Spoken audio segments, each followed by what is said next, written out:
To absolutely no one's surprise, Chelsea are set to recall Andrey Santos from a season-long loan at Nottingham Forest once the January transfer window officially opens up. The lads made just one substitute appearance for Forest in the Prem to go with this solitary start in a Carabao Cup second-round defeat to Burnley way back in August. It's been reported that Steve Cooper held conversations with Chelsea about Santos' lack of game time and reassured them that the Brazilian will eventually come into the fold as the season wears on. But given he hasn't even been included in a matchday squad since November 5th, Chelsea have decided to pull the plug. Now, I can see things from both sides' perspective. On the one hand, Steve Cooper's priority is to keep Forest up and push for a top half finish, not develop teenage loanees who are unlikely to have anything to do with Forest in a year's time. On the other, Chelsea want to ensure that a talent who captained Brazil's under-20s to Copa America glory while finishing top scorer earlier this year doesn't see his progression halted, and therefore ending things makes sense for all concerned. However, this begs the question as to why Forest brought him in the first place. Sangare and Dominguez were two central midfielders that came through the door shortly after Santos' arrival,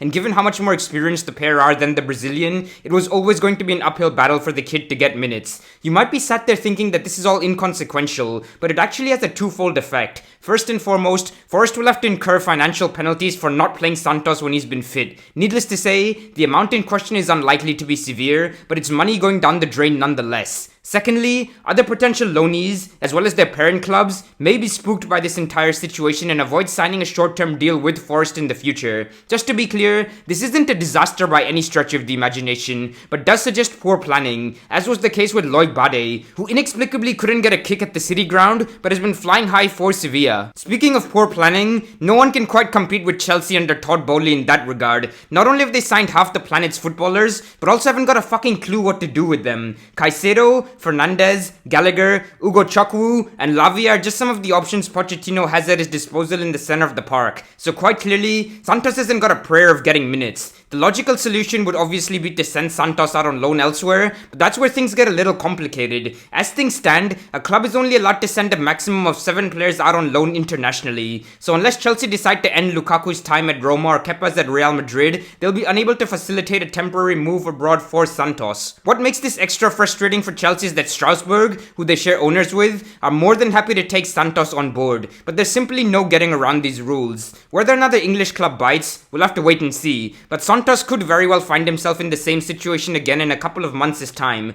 and I do feel slightly sorry for him. That being said, he's still only 19, and as we've seen in the past with someone like a Serge Gnabry, one subpar loan doesn't define a career, so there's no reason he can't become the superstar that his talent warrants. As always, do let me know where you stand on all of this down below. Feel free to suggest any topics you have in mind that you'd like me to cover in the next couple of days, and I'll catch you in the next one, folks. Peace.